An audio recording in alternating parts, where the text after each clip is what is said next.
we've been at this for almost 2.5 hours, but hey, I always keep my promise to read all 10 SCPs, no matter how long it takes and how tired I am. And today, right now, we're reading Extinguishing Stellar. Is that how you say it? Stellar. It's written Stele. Is that supposed to be like Stellar, Steel, Steely, Stel? No idea. So I'm gonna read that one now. And if you enjoy me reading, how about give me a thumbs up, write your thoughts in the comments, and press that subscribe button. This looks cool. But god, there's a tall compared to all the other buildings here. It's keto. Oh, this is our first keto of this weekend. We had no key. We had a lot of safes. Not even sure if I don't recall if any of these guys were ketos. Oh well. SCP-1427 is to be contained on site at the Ryugyong Containment Operations Center, RCOC, operated by the Foundation in partnership with the Korean People's Army (KPA). Due to the artifacts affect Foundation personnel not to enter the DPRK approach to within 130 kilometers of the SCP-1427 exclusion zone. That's a big zone, or attempt to interact directly with the object itself. Foundation personnel are to provide remote support to on-site DPRK personnel. Under no circumstances are Foundation personnel to attempt to dissuade KPA containment staff from incorrect or unusual belief concerning the nature of the duties as the RCOC or the nature of the national government. As the authoritarian submissive personality traits provide conditional immunity to the signal broadcast by the artifact, Foundation personnel assigned to off-site monitoring must meet the following psychological testing criteria. Standardized milligram compliance panel 71, IP openness panel greater than, okay, before it was greater than 71, this one is smaller than 39. RWA authoritarian submission panel is greater than 17. RWA conventionality panel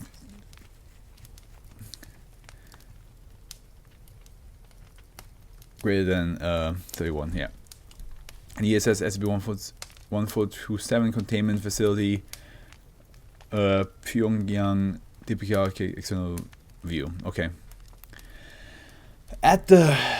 At present, only 3 national governments possess citizens which conditioning suitable for containment of SCP-1427. The Republic of Turkmenistan, the Republic of the Union. I'm so sorry, guys. I'm really hungry, so I'm just going to have some bubble gum to like steal my hunger a little bit until we're done with reading this.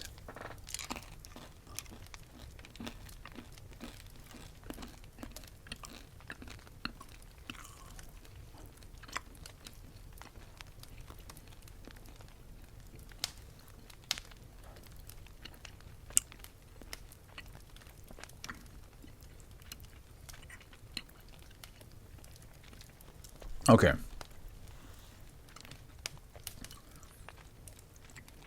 Political render North Korea the only government suitable for long-term containment. Accordingly, embedded Foundation affiliates in UN Security Council member states that shall take no action tending to destabilize the DPRK, promote democratization, or permit the entry of psychologically unsuitable foreigner into the 600-meter red zone surrounding the Ryugyong complex. In the event of democratization, destabilization, or nuclear war, let's hope that's not going to happen, Foundation intergovernmental liaisons shall attempt to transfer the object to a designated secondary containment site. In the event that no secondary containment sites are available, the primary containment site and its surrounding environment are to be thermally sterilized, using non-nuclear force, without regard to the risk of civilian casualties using presently available techniques. Thermal sterilization of Pyongyang and surrounding environments bears a 91% chance of containment failure. Catastrophic containment failure is predicted to constitute a EK class event, resulting in the extinguishment of all human consciousness within approximately 215 days. Less than a year. Description: SCP-1427 is a featureless 14 x 2 x 2 meter beryllium bronze stellar. I still don't know what that is or how to pronounce it.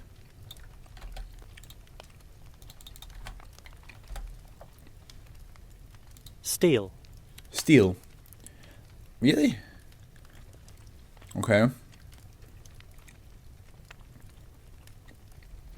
That's like a stone slab. Okay. Though originally recovered in an inactive state, the artifact presently produces a directional electromagnetic pulse every 7 ns. Nanoseconds? No. I don't know. Disrupting or jamming the pulse reduces but does not eliminate the artifact's primary effect. The device's exomagnetic effects are therefore theorized to be a carrier wave for all side effects of the device's primary function. Targets are selected randomly from the 20,736 12 in the power 4 nearest human subject, ignoring those already exhibiting the effects of the pulse, but including those who are immune. The device appears to have no effective maximum range.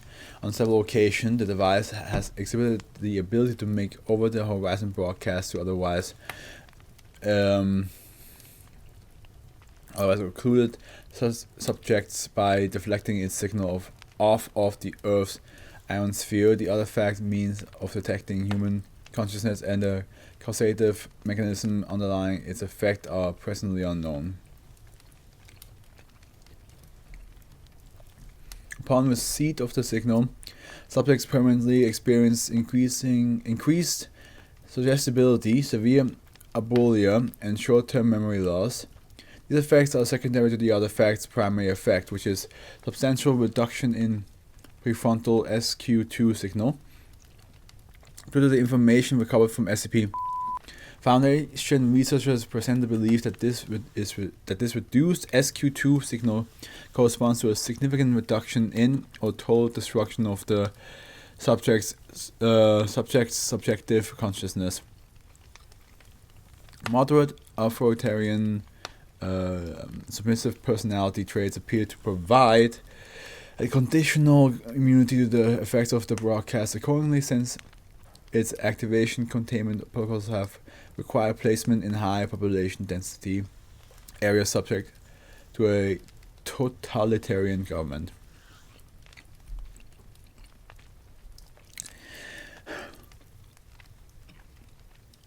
SCP-1427 was originally recovered from a Cistercian monastery in the southeastern Algeria by Italian special forces in January of 1938.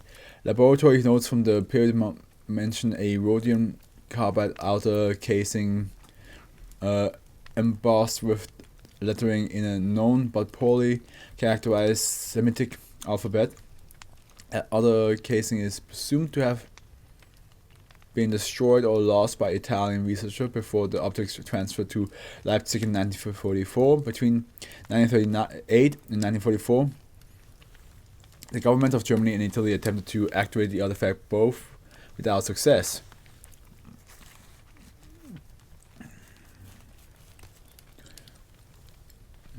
In the immediate aftermath of World War II, the object was kept in East German custody.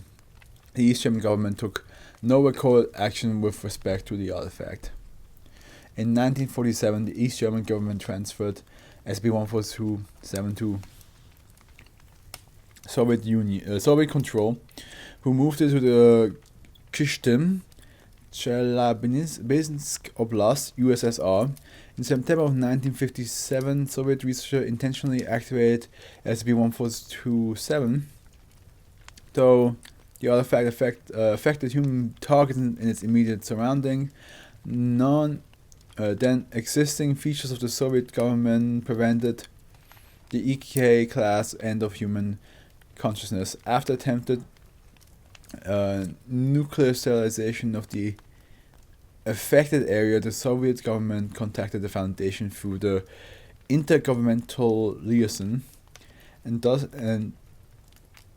the artifact had only been transferred once in 1986. Due to predicted instability in the Soviet government, the artifact was transferred to the Democratic People's Republic of Korea. Shortly thereafter, the Foundation commenced construction of the Ryugyong containment facility, where the object has been stored since its completion in 1988. Addenda: Ethics Committee dissent.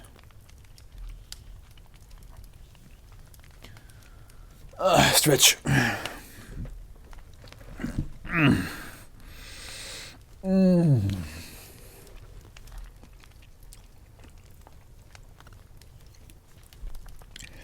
On December 5, 1991, a 9-member panel of the SCP Foundation Ethics Committee decided, after a 2-4-3 plurality vote,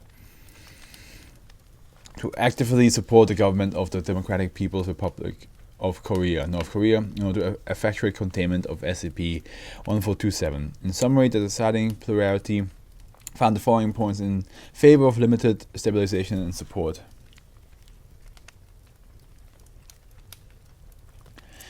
Instability and increasing political openness may soon render the USSR unsuitable for containment of SCP-1427. In the event of political instability in North Korea, the devices may be safely transferred to the custody of the People's Republic of China and Indonesia. North Korea closed borders limit the risk of exposing foreigners. Due to limited trade opportunities, Foundation affiliates and liaisons are better able to manipulate North Korean internal policy towards effective containment.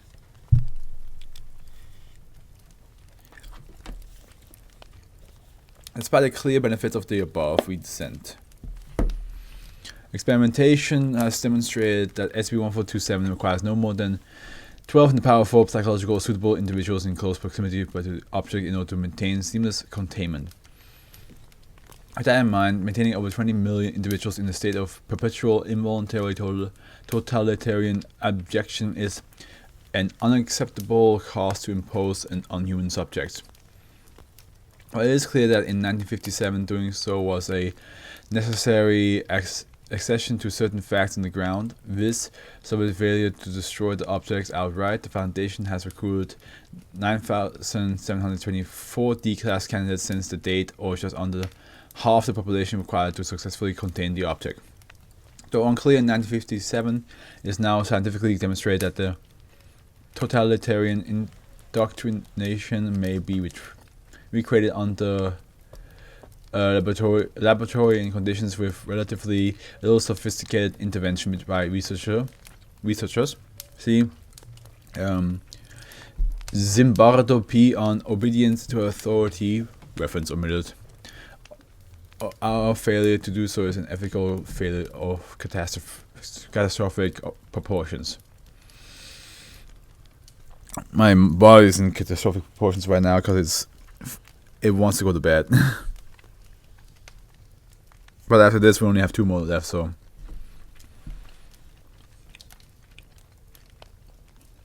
A majority opinion in this review declined to authorize experimentation into artificial totalitarianism on a necessary scale. Citing both practical and ethical concerns, they believed that it would be unacceptable to create a totalitarian society in miniature to prevent the end of all mankind. But in order to avoid creating an ethical disaster in the miniature, we have authorized one writ large totalitarianism which selected which selects individual by a birthright lottery and not by any particular antisocial acts.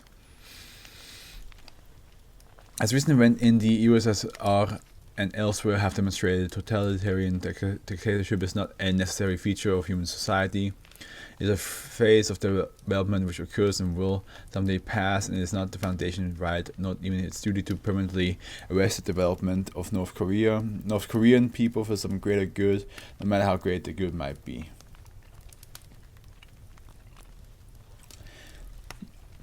The majority are demonstrably correct that taking appropriate action to contain SCP-1427 would involve extraordinary moral compromises by the Foundation, whereas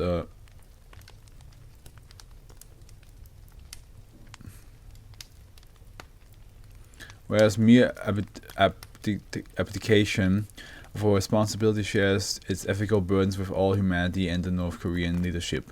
But when we signed our recruiting paperwork, we consented to bear that burden, to do what must be done for the greater good, no matter the cost. That we now impose the burdens on the people of North Korea rather than shouldering it ourselves, it is unacceptable. Abdication of our responsibility as Foundation employees. For the foregoing reasons, we the undersigned dissent, referring to the right to appeal this decision to the O5 Council. Signature omitted. Ethics Committee Supervisor Side 9. Signature omitted. Ethics Committee Supervisor Side 53. And we have summary. Please not be that too long. Okay, good. Case report Tamanrasset Ossuary, 4th 21st 1993, filed with SCP-1427. Principal Investigator Usman Asmagan, PhD. Project Phase IIA. Background: following the disputed SCP-1427 Ethics Committee report of the 5th 12th 1991, O5 authorized Phase 2 research toward decommissioning or permanently deactivating SCP-1427. As part of the Team B decommissioning initiative, O5 rescinded Standing Order 75,128, which prohibited Foundation members from disturbing archaeological sites belonging to the Pleistocene Afro-Asiatic Culture Group, PACG. Following the order revocation, MTF Rome 293 at Lara Rock responded, excavating the site where SCP-1427 was believed to originate, 71 kilometers I think that's supposed to be south-southwest of the city of Tamanrasset, Algeria.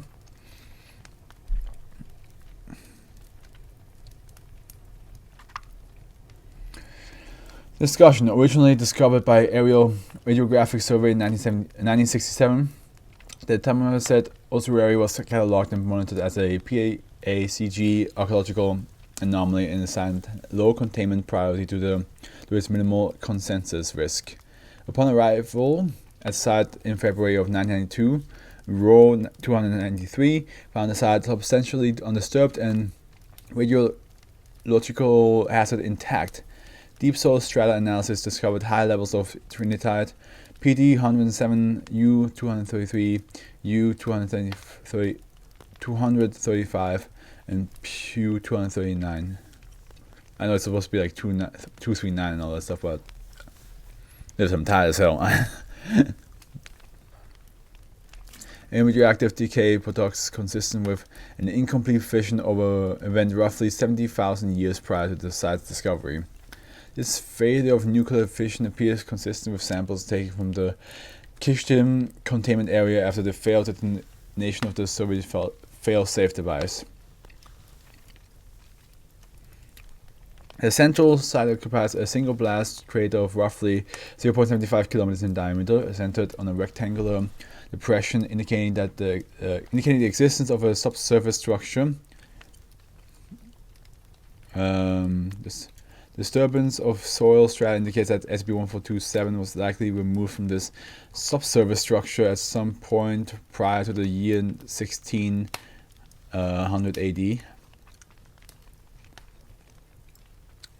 or 1680, right? Yeah, but I think both work. In addition, the site appears to have been disturbed both before and after removal of SCP-1427. Site containment appears to have been successfully maintained after 1967. Apart from SCP-1427, no intact artifacts were retrieved from the central area of the site. Like other PACG sites, intact artifacts remains and complete texts appear to have been systematically destroyed by later sapiens population, except where objects the size or durability made destruction impracticable.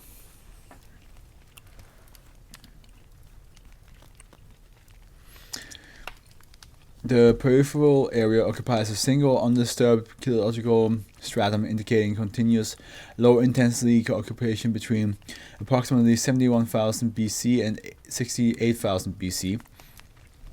Artifacts recovered from the site display features common to other PACG sites, including the following characteristics: substantial radiological contamination, mitten deposition, and ossuary contents indicating substantial infant mortality, vandalism or iconoclasm by archaic sapiens, use of beryllium bronze as a structural material, artifacts bearing markings in PACG Semitic rectilinear alphabet B, remains recovered from the site indicate cohabitation by Homo sapiens adultu and a second unidentified hominid species professionally designated as Homo sapiens descensus. Relative to the hominin baseline, the census remains exhibit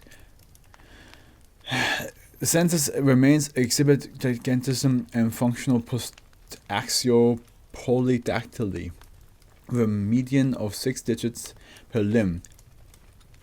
Assuming femoral proportions consistent with the human norm, the subspecies median male height was 7.6 and mean female height was 7.2. Craniometry based on recovered fragments indicate a brain volume of roughly 520 cc, though population of the adultu increased throughout the period of cohabitation, the census population remains static. Above the radiation-bearing geologic stratum, no members of the census subspecies are found through intermittent adultu occupation continues until approximately 63,000 BC. In approximately 61,000 BC, non-resident adultu populations appear to have engaged in concerted effort to excavate and destroy artifacts belonging to the PACG culture, with a special focus on removing and destroying the census remains. A few identifying artifacts related to the later adultu population remain. The reason for this period of late iconoclasm remain obscure. Conclusion. Though the intended purpose of SCP-1427 remains obscure, its function appears to have been related to the subjugation of early Homo sapiens by Homo sapiens census. Resistance to nuclear attack appears to have been a high priority for PACG engineers. All remaining PACG artifacts appear to have been constructed for high resistance to neutron flux, and many have been recovered from what appear to be the sites of prehistoric nuclear attacks. As PACG artifacts appear to directly interfere with nuclear fission, it is an anomalous recommendation of Row 293 that decommissioning efforts focus on conventional arms or disassembly, and the recovery of the artifact sheath or complete PACG text be made a containment priority.